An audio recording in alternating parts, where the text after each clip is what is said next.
Magandang gabi po sa lahat ng ating po mga kapatid, sa una po sa mga nanonood na patuloy na sumusubaybay sa sa page po ng Church of the Living Faith. At ito po si Pastora Tess Aquino para po sa patuloy po natin na pagbubulay-bulay at pag-encourage sa bawat isa para po atin pong pag-usapan tonight. Ang tema po para po sa apat na 6 na yugto na ng ating pananalangin. At ito ay pinamagatan nga pong paano ko maibahagi, paano ko ikwento ang aking karanasan na masasabi ko na tunay na ang Diyos ay buhay. At nawa po ay isa po ako sa makadagdag kaalaman at makapagdagdag po ng pag-encourage sa bawat isa sa inyo pong pakikinig sa gabi pong ito. At bago po ang lahat, tayo pong lahat muna ay manalangin. Panginoon, minsan pa po ay patuloy, Lord, na pinupuri kita at pinapasalamatan.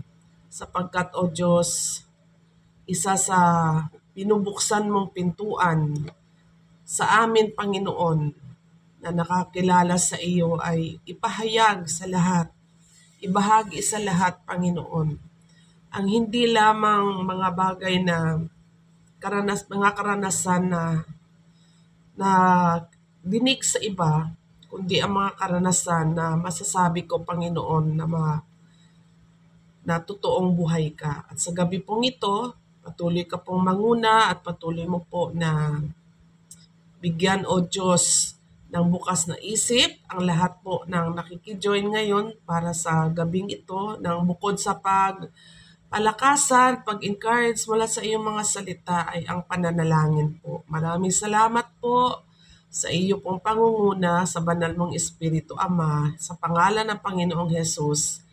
Amen. So, ang tema ay paano ko masasabi sa buhay ko na ang Diyos ay buhay. At itong tema na ito ay masasabi ko na napaka-personal na tanong kasi bagamat ang mga siyensa ay hindi rin masasabi na hindi nila mapatunayan na ang Diyos ay buhay sa pamamagitan ng mga pag-usisa sa laboratorio, pero hindi lingid sa ating mga naririnig, kaalaman na may mga ebidensya na nakikita. Mayroong mga maraming patunay na mga ebidensya na ang Diyos ay buhay. Unang-una na nga, diba, yung mga karanasan, yung mga experience na may mga tao na nagkukwento na ang Panginoon ay nagpakita sa kanila. At mababasa natin yan sa banal na kasulatan na mismo ay si Apostol Pablo na nagpakita sa kanya si Jesus. At marami pang mga karakter sa Bible na nagsasabi na talagang ang Panginoon ay nangungusap sa kanila. At masasabi ko na para sa akin ay totoo yon, sapagkat mula noong 1988, nung kami ay nakakilala sa Panginoon, hanggang ngayon ay almost 35 years na kami nakakilala. Masasabi ko na ang karanasan ay hindi kayang maipaliwanag ng isa-isa dahil sa dami na pinatunayan ng Panginoon kung gaano siya kabuti, gaano siya kadakila, na yung sinasabi niya na kung buong puso kang magpakumbaba at kung ako ay tunay na hanapin mo ng buong puso, ipapakita ko sa iyo ang mga bagay na hindi mo kayang ipaliwanag. Ikaw mismo ay mamamangha. Kaya masasabi ko na ang karanasan ay walang tigil na pinapadama ng Panginoon. At mula nung kami ay nagkaanak, dahil yon sa gawa ng Panginoon, kaya nabuo yung aming anak, doon sa mga karanasan sa buhay namin na pinagnakawan kami ng kaaway, mga yung buhay na talagang sa tindi ng mga pagsubok, sa tindi ng mga problema, naniniwala ako na ang Diyos ay hinango kami. Kaya minsan, no, pagka ang tanging talaga makakapagpaliwanag na ang Diyos ay buhay, ay kapag ito ay talagang personal mong nararanasan. Um, at itong mga karanasan na ito ay hindi kayang burahin ng sino man at anuman kasi ang tanging makakapagpaliwanag at makakapagpatunay lang talaga ay yung tunay na nakaranas ng pagkilos ng Panginoon. So, yun po. Para mapatunayan, para masabi na ang Diyos ay buhay, syempre, doon po sa pangyayari na naranasan natin siya sa buhay natin. Di po ba? Yung bang pagka binabasa mo ang Bible, habang ikaw ay nasa gitna ng pagsubok, bigla na lang binibigyan ka ng kapayapaan ng Diyos. At marami po, may mga experiences po kami na nanalangin, humingi ng gabay, humingi ng direksyon sa Panginoon at tumpak po ang pagtuturo ng Panginoon na doon sa naging desisyon ay naging tumpak po ang Diyos. Hindi po siya nagkamali, siya po ay nagpakita sa akin sa panaginip kung anong direksyon ang nais niya, ano yung mga dapat gawin at hindi dapat. Humingi kami ng gabay, humingi kami ng tulong, at hindi po kami binigo ng Panginoon.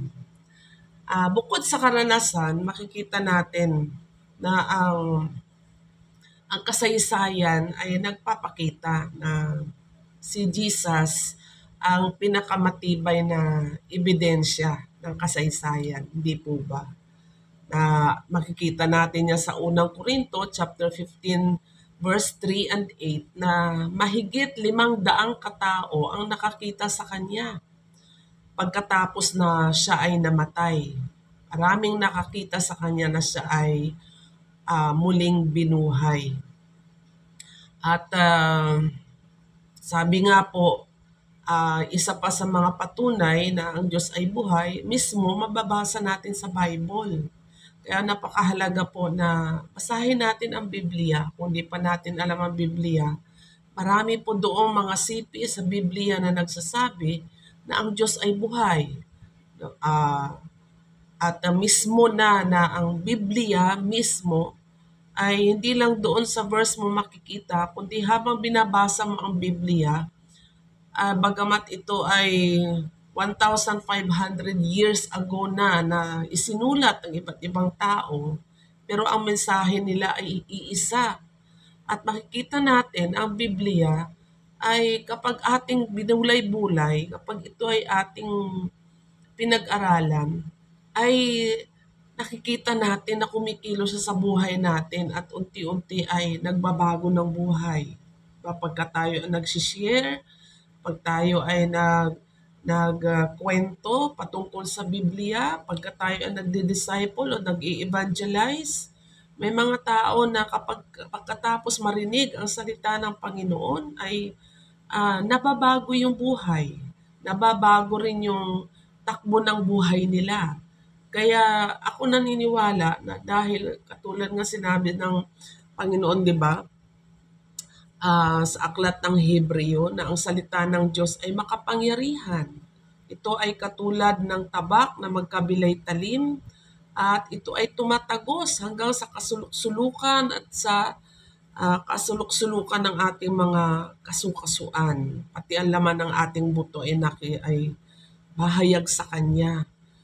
Kaya kapag ito ay binabahagi mo, talagang sabi nga ng isang manunulat, marami siyang librong binabasa, pero ang kaibahan ng Biblia ay hindi ikaw ang nagbabasa doon sa Biblia, kundi ikaw yung binabasa ng Biblia. Kasi pagka nagbabasa ka ng Biblia, nagre-reflect kung sino ka at kung ano ka.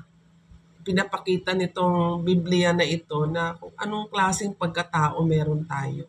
Kaya kung hindi man siya buhay, kung hindi siya inspired ng banal na espiritu, para ka lang ang mararamdaman lang natin para tayo nagbasa ng kwento, para tayo nagbasa ng alamat, para tayo nagbasa lang ng mga history na parang, tapos na yan. Pero ito ang hiwaga kapag nagbabasa ka ng Biblia, ibang klase yung kanyang pagkilos sa buhay natin. At lahat ng mga nagbubulay-bulay ng Biblia ay naniniwala ako na nagsasang-ayon na sa aking mga sinasabi. Amen po ba? Sunod, paano natin mapatunayan na buhay ang Diyos? Kita na lang natin, di ba? Yung mga nilikha niya. Imaginein natin, paano ba lumulutang yung kalawakan? Sino ba magsasabi na itong mundo na ating kinalalagyan ay lumulutang? Kung wala ba namang powerful na manlilikha dito, paano ito mangyari? Sa dami ng mga planeta, hindi nagbabanggaan. Sino ang gumawa ng lahat ng yan? Lahat ng mga nakikita natin, hangin, ulan, 'di ba? Yung mga kalawakan, yung mga kung paano ito dinisenyo. Alam natin na ang buhay, bago ito mabuhay, ay merong gumawa. So ang tanong, sino? Saan galing? Hindi lang pwede yan na parang, alam mo yon, para bang basta na lang ba umusbong? The fact na merong buhay at hininga, ay ibig sabihin merong gumawa sa kanya. At malinaw yan diyan sa aklat ng Genesis, sa unang libro pa lang ng Biblia, ay mababasa na natin kung paano nilalang ng Diyos ang lahat ng mga nilikha dito sa mundong ibabaw. Kaya itong mga kagandahan, mga nakikita natin sa kapaligiran, ay masasabi natin na hindi siya aksidente. Yung mga nasa kalawakan na gumagalaw pero hindi nagbabanggaan, ang hirap isipin, aksidente ba ito o sumulpot na lang sila na basta dyan lang, 'di ba? Ang hirap paniwalaan. Kaya sabi nga sa Roma chapter 1 verse 20, sapagkat ang mga hindi nakikitang katangian ng Diyos ay malinaw na nakikita sa ginawa niya. So, alam po natin yan na ang mga ginawa ng Diyos ang lahat ng may buhay, kasama na po tayo. Yung mga DNA natin na hindi kayang ipaliwanag na napakasarap siguro pag-aralan. Kaya lang, talagang ang makakapag-explain lang yan talaga yung mga bihasa sa ganun. Okay? Ano pa? Paano natin malalaman na ang Diyos ay buhay? Diba? Yung ating konsensya. Diba? Bakit ba tayo nagigilty? Bakit ba tayo ay nagnanais pa ng moral na pamumuhay? No, lahat ng tao may pakiramdam ng tama at mali, kahit hindi relihiyoso.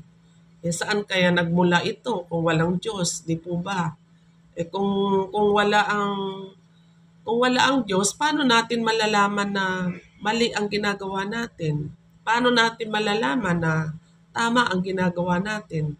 Kung walang Diyos na nagbigay sa atin ng buhay at nagbigay sa atin ng pangunawa. Okay? Di po ba?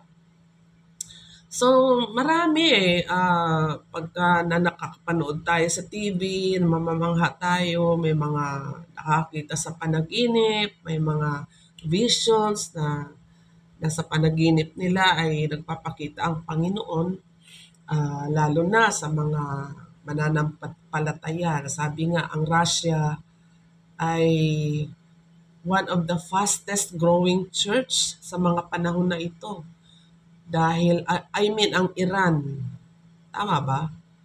Ano ba tawag dito? Yung naggera sa Israel, nagme-mental block ako. Yung tumira sa Israel. Kasi talagang doon ay ang dami ng mga Kristiyano na sabi nila, nakita nila si Jesus sa panaginip, nakikipag-usap sa kanila at talagang Ang dami na nasisave dahil naniniwala sila na si Jesus ay buhay at kumikilos sa kanila miraculously. So marami pa dyan.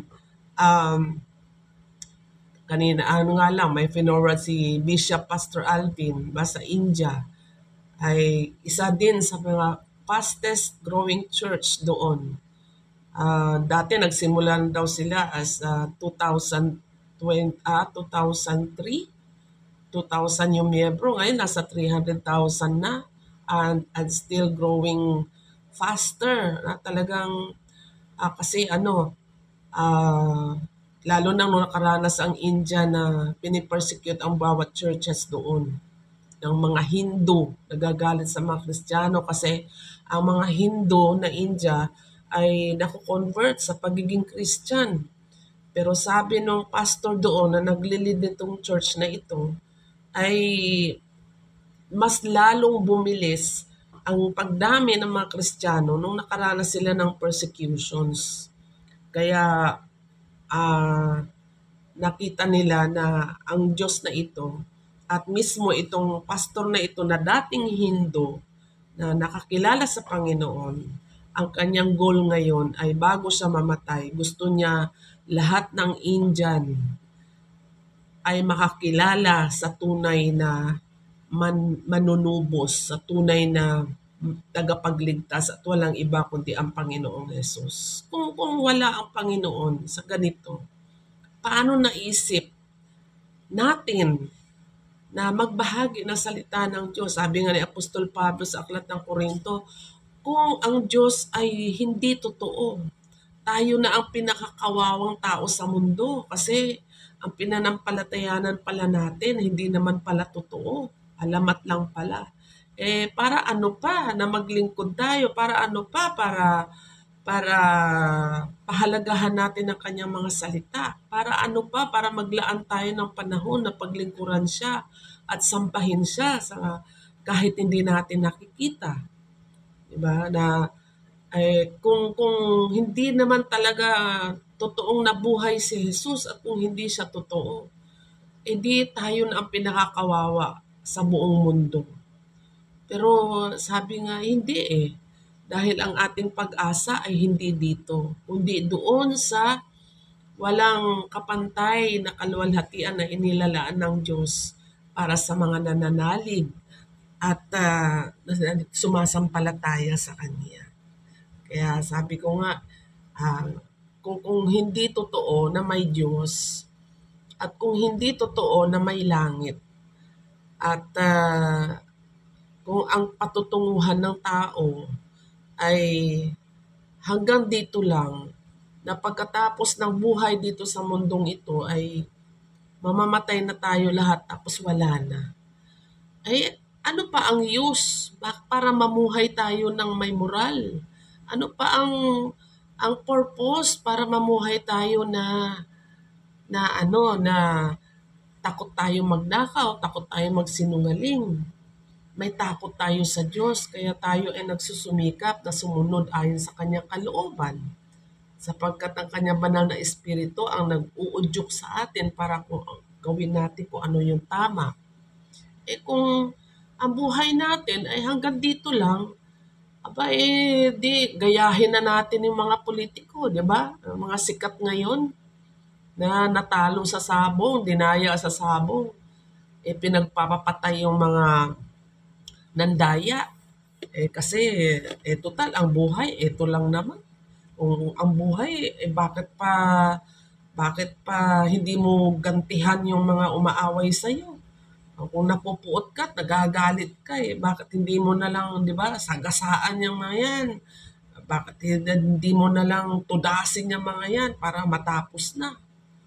Total, pagka una-una lang yan Kung hindi mo sila matodas, kung ikaw naman ang unang matodas, di pasensya ka. Kung sila naman yung unang matodas, o matutodas mo, edi ganun lang talaga, di ba? Pero hindi Kasi ang kalaban natin yung guilt feeling natin na di natin talaga kayang gawin. So ang tanong dun, bakit? Bakit hindi natin kayang gawin? Bakit kailangan pa tayong magpatawad? Bakit kailangan pa tayong magpasensya kapag may nakagawa sa atin ng kasalanan? For the sake lang ba na ayaw natin ng gulo? Hindi eh. Kasi naniniwala tayo na sabi nga ng, di ba, yun nga lang, pag sinasabi natin yung salitang hindi biblical yung makarma ka. Pero sa Bible, ang karma ay tinatawag na what you sow is what you reap. Kung anong inanim mo, kung anong tinanim mo, aanihin mo talaga. Kasi yan at totoo yan, nasa Bible yan. Kaya, okay, so nandyan, lalo na yung kanyang banal na espiritu na sumasama sa atin. Bakit niya na pinapaalala sa atin ang salita ng Diyos? Bakit tayo inuudyukan? Bakit tayo may mga panahon na kapag mabigat na mabigat ang suliranin natin, kapag dumulog tayo sa Diyos, di ba? At sinabayan natin ang pagbabasa ng kanyang mga salita, yung kaguluhan na yun, yung kabigatan na yun na nararamdaman natin, gumagaan. Kasi bakit nandyan ang banal na espiritu na umaaliw at gumagabay sa atin? Sabi sa John 14 verse 26, ang Espiritu ay magtuturo sa atin at magpapaalaala sa atin ng salita ng Diyos. Amen? Di po ba? Kaya hindi man natin nakikita ang Diyos katulad ng sinasabi na mukhaan o na harap mo. Pero ang karanasan, ang mga personal na experience natin at yung mga karanasan ng ibang tao, hindi lang tayo, ay malinaw na nagpapatunay na ang Diyos ay buhay. So sabi sa Jeremiah 29 verse 13, ay hanapin ninyo ako at ako ay inyong makikita kung buong puso ninyo akong hahanapin. Kaya kung ikaw kapatid ay hindi ka kumbinsido na ang Diyos ay talagang buhay o kung may pagdududa ka pa, challenge kita. Ayon dito sa sinabi ng Panginoon sa Jeremias chapter 29 verse 13, ang sabi niya, hahanapin ninyo ako at ako ay inyong makikita kung buong puso ninyo akong hahanapin. Manalangin ka at humingi ka ng gabay sa Panginoon. I-desire mo ang Lord. At siya ang nangako na kung gusto mo talaga makita siya, kung gusto mo pa talaga siyang maranasan, sabi niya, ipapakita ko sa iyo ang kamanghamanghang bagay na hindi mo kayang ipaliwanag. Sabi sa Jeremias chapter 10 verse 10, ngunit ang Panginoon ay tunay na Diyos. Siya ang buhay na Diyos at walang hanggang hari. Hebreo 10 verse 31, kakilakilabot na bagay ang mahulog sa mga kamay ng Diyos na buhay. Sabi din sa Deuteronomy 5:26, sino sa lahat ng laman ang nakarinig ng tinig ng buhay na Diyos na nagsalita mula sa gitna ng apoy gaya natin at nabuhay? So, ang mga Israelita ay nagsabi mismo na walang natitira, walang mga nabuhay na nang makita at marinig ang tinig ng Diyos dahil sa tindi ng kanyang kapangyarihan at kaluwalhatian. Okay? So mismo si Joshua ay nagsasabi na sinabi niya na dito ninyo makikilala na ang buhay na Diyos ay nasa gitna ninyo nung sila ay nasa lamadan.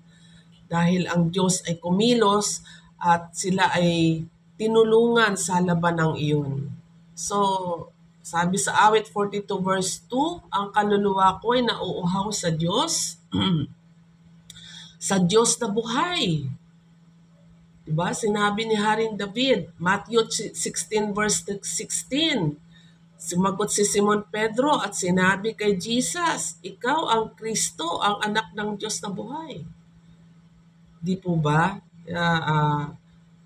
Sa Daniel, makikita natin yan, na niligtas si Daniel sa mula doon sa leon nung siya ay hinagis. At yung si Sadrach, Meshach at Abednego nung hinagis sa pugon, tatlo sila ay hindi sila nasunog kahit na kahit nakaprasong buhok nila ay kahit dulo ng buhok ay hindi nasunog kahit na 7 beses na ininit yung pugon na yun bago sila inihagis ng inutusan ng hari. Ay nakita pa nga ng hari, bakit sabi niya 3 lang hinagis, bakit naging 4?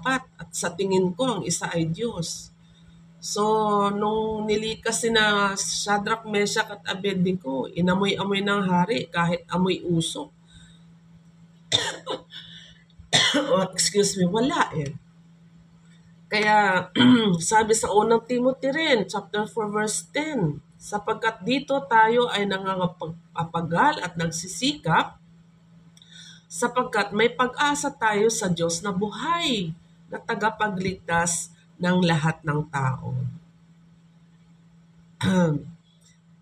Sabi ni Jesus doon sa pahayag, mismo si Jesus ang nagsalita kay Juan na sabi niya, ako ang una at ang huli at ang nabubuhay at ako ay namatay at narito ako ay nabubuhay magpakailanman. So mismo si Jesus nagsabi sa aklat ng pahayag at nagpakita siya kay Juan. At sinabi niya mismo, I am the beginning and the last. I am the Alpha and the Omega. And I am live forever. Sabi niya ganyan. At ako ay namatay. Sino ba yung namatay? Di ba siya? Pinako siya sa krus.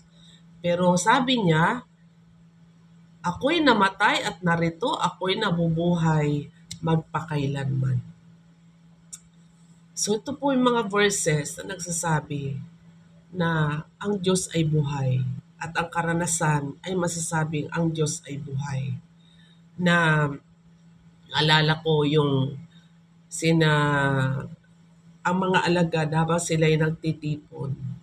Sabi ng mga alagad ni na Pedro, habang nagtitipon sila sa loob ng isang kwarto at nakasarado ang mga pinto at bintana kasi takot ang mga alagad that time kasi katatapos lang ng ilang araw na si Jesus ay pinatay dahil doon sa mga taong nag-persecute sa kanya. So ang mga Kristiyano during that time, talagang takot na takot.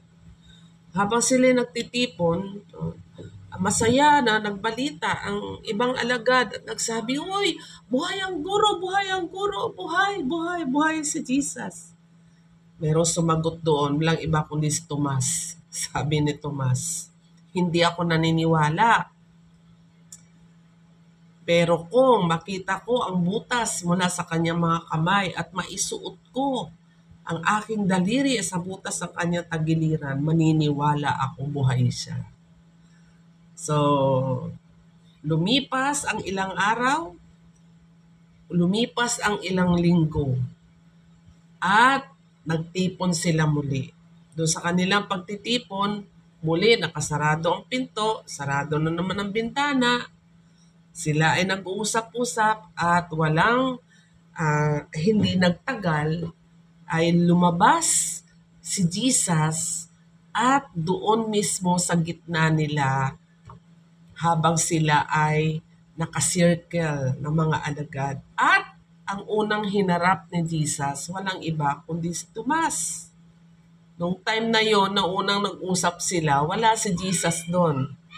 No, pwede natin sabihin, baka may nagchismis at nagsabi na, ay alam mo Jesus, si Tomas daw, hindi naniniwala buhay ka. Sige nga, magpakita ka. Wala namang ganon. Kundi, no, dahil nga ang Diyos, walang naitatago sa Kanya. Sabi diyan ng banal na kasulatan, No, kahit na saan tayo magtago, walang nakakalihim sa Diyos. At lahat ay kasi siya ay omnipresent, omnipotent, di ba? So, walang naililihim sa kanya. So, time na yon dumating siya sa gitna ng mga alagad at hinarap niya kaagad-agad si Tomas. At ano sabi niya? Tomas, narito, isuot mo ang iyong daliri sa butas na nakikita mo sa aking tagiliran, maging sa aking palad. At huwag ka nang magduda pa at maniwala ka na.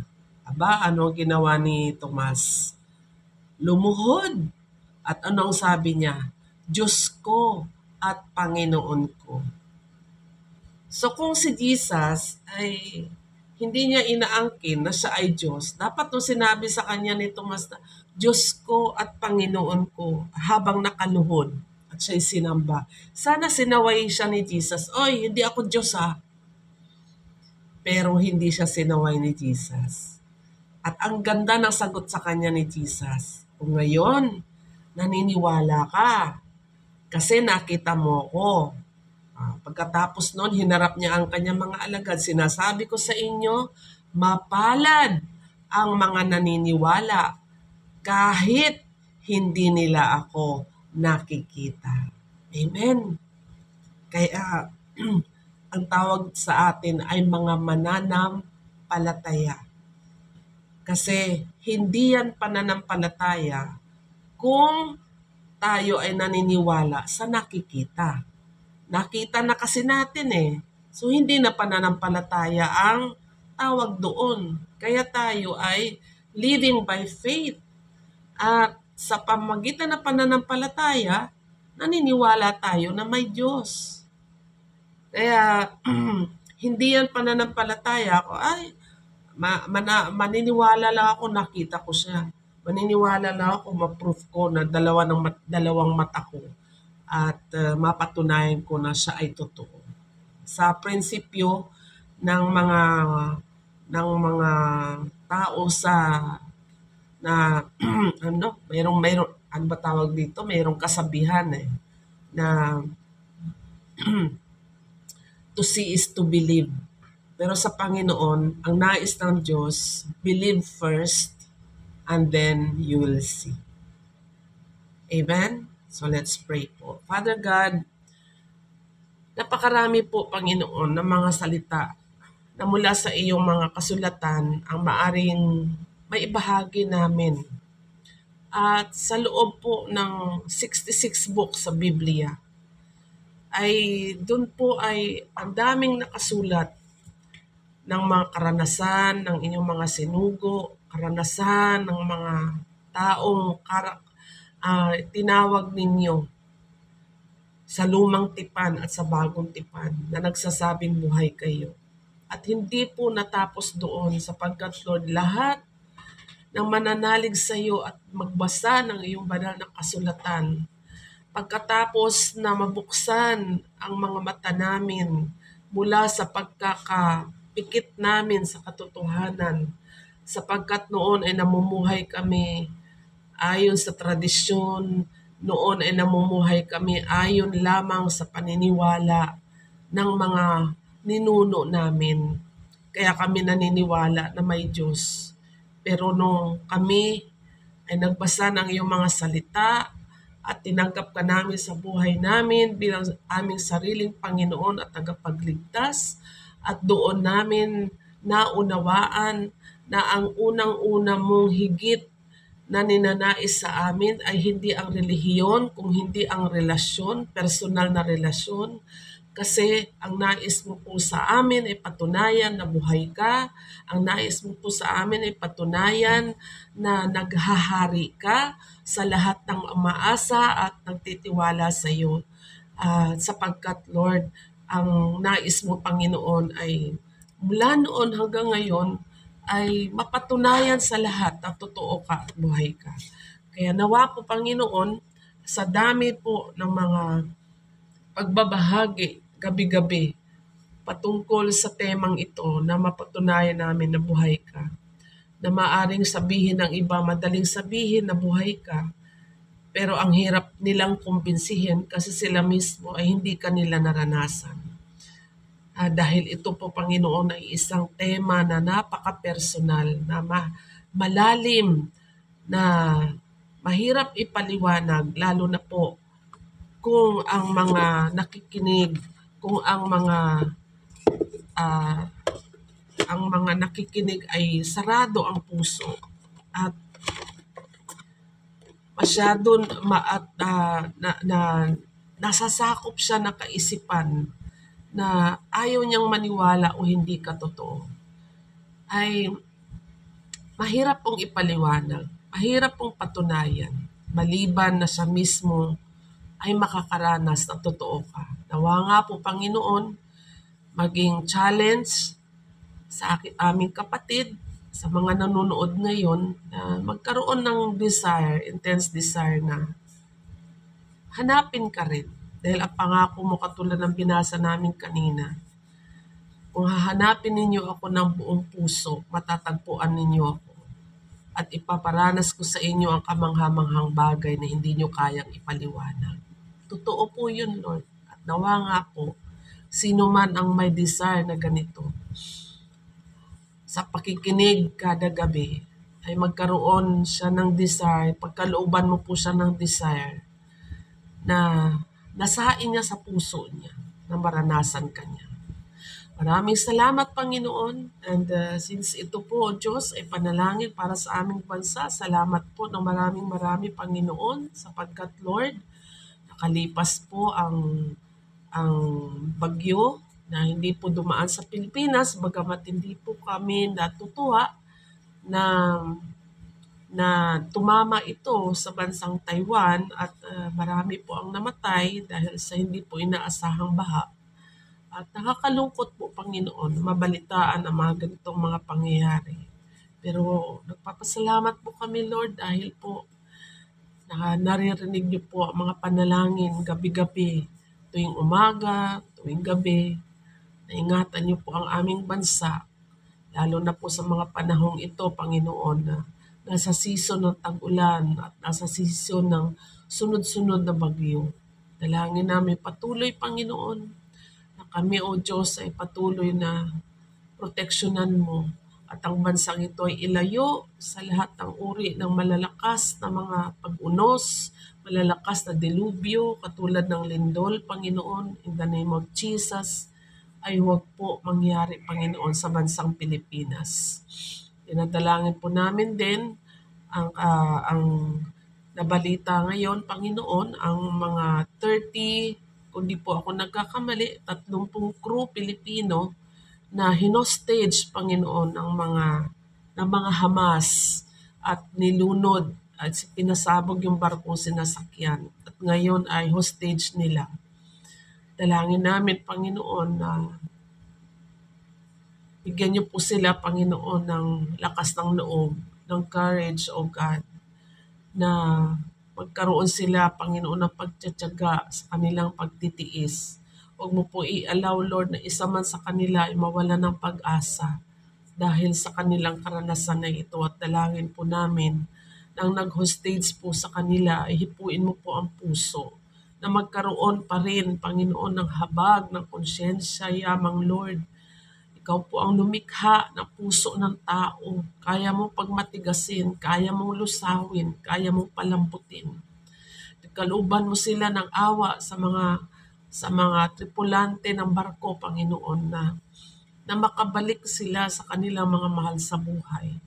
Lord, mahabag po kayo at maging ang kanilang pamilya na naiwan, na hindi po biro ang pag-aalala ng kanilang mga asawa at ng kanilang mga anak sa nangyari sa kanila. Dalangin po namin, Panginoon, na sa lalong madaling panahon ay mabigyan ito ng solusyon ng pamahalaan in Jesus' name. Tinadalangin din po namin, Lord, ang bawat gawain, O God. Salamat po sa mga kaluluwa na inilalapit ninyo sa pamamagitan ng Church of the Living Faith ng mga manggagawa. Doon po sa Payapa, sa pangunguna ni Pastora Anching, sa Talahiban II, sa pangunguna ni Pastor Miguel. Ngayon po, ang parating po na Valenzuela sa pamumuno, ang asiwa ni na Pastor Ferdy, Pastor Alan, at ni Pastora Cora Polido, assisted by Sister Annie, O God. Ganun din po, Lord, ang umboy, Panginoon, ang mga young people, Panginoon, na burden ng mga magulang na dumadalo sa Bible study. Lord, patuloy mo, Panginoon, na ibilang po ang Church of the Living Faith na kapwa mo manggagawa. Hayaan mo, Panginoon, na magkaroon kami ng compassion, magkaroon kami, Panginoon, ng burden, O Lord, na sinabi mo na hinug na ang anihan. At subalit kakaunti ang manggagawa. Dalangin namin, Lord, ibilang mo po ang Church of the Living Faith na kapwa mo manggagawa upang hayaan, O God, na habang iba ay abala sa pag-aani, abala sa panggagapas ng mga dapat na anihin.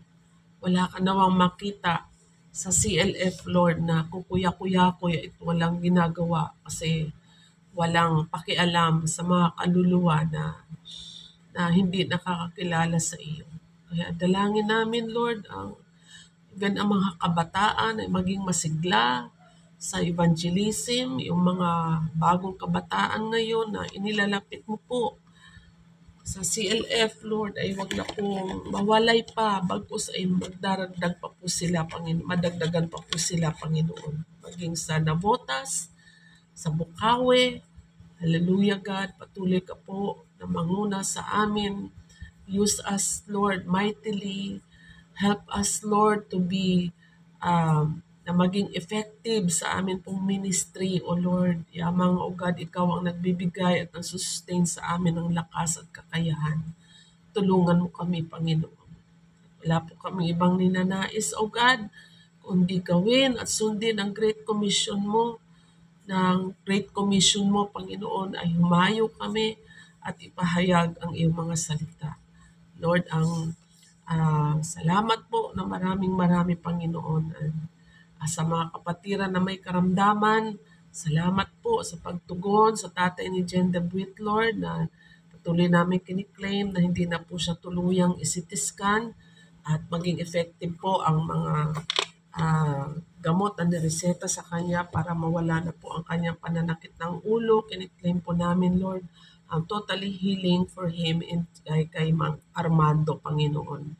In the name of Jesus. Thank you din, Lord, sa pagtugon ng prayer para po sa maayos na cesarean kay Jen sa kabila ng banta ng mga doktor na delikado ang pang-apat niyang CS. At salamat po at nakaraos siya ng maayos, Panginoon. Thank you, Lord, sa mga katugunan ng mga panalangin namin. Thank you, God, sa pangunguna, sa pagbibigay ng lakas at patuloy na sustenance, Lord, para makaya namin ang mga dapat mong ipagawa sa buhay namin, even in our family, O God, at sa mga kapatiran na may kanya-kanyang pangangailangan. Lord, maraming salamat, Panginoon, at wala po kaming ibang mahihiling pa maliban, Panginoon, na ang iyong pong pangunguna at pangasiwa sa amin, Panginoon, ay huwag po maputol, O Diyos, kundi, Panginoon, patuloy, Lord, na kami, Panginoon, ay inyong pangunahan. Salamat po ng maraming. I also praying, Lord, sa mga nanonood online, na anuman po ang daladala nilang mga suliranin, anuman po ang mga pasanin nila, ikaw ay Diyos na buhay, ikaw ay totoo. Kaya dalangin ko po, Panginoon, paano mo pinatunayan sa amin na buhay ka at totoo ka, mas higit pa po, Panginoon, ang presensya mo na maranasan nila sa kanilang mga buhay upang nang sa gayon, sila man po ay magamit po bilang patotoo na tunay ka nga pong buhay na Diyos. Salamat po sa gabing ito, Panginoon. Ito po ang aming panalangin, Ama, sa pangalan ng Panginoong Jesus. Salamat po. In Jesus' name. Amen. Amen. So, yan lamang po at patuloy po nating suportahan po ang daily devotions. Meron po tayong morning prayer every 5 a.m. sa pangunguna po ng ating pong Bishop, Pastor Alvin. Patuloy po nating i-share sa iba, sa mga kaibigan, sa mga kakilala natin ang gabi-gabi at ang tuwing umagang pananalangin po at pagbahagi ng mga salita ng Diyos. So, maraming salamat po. God bless po. In Jesus' name.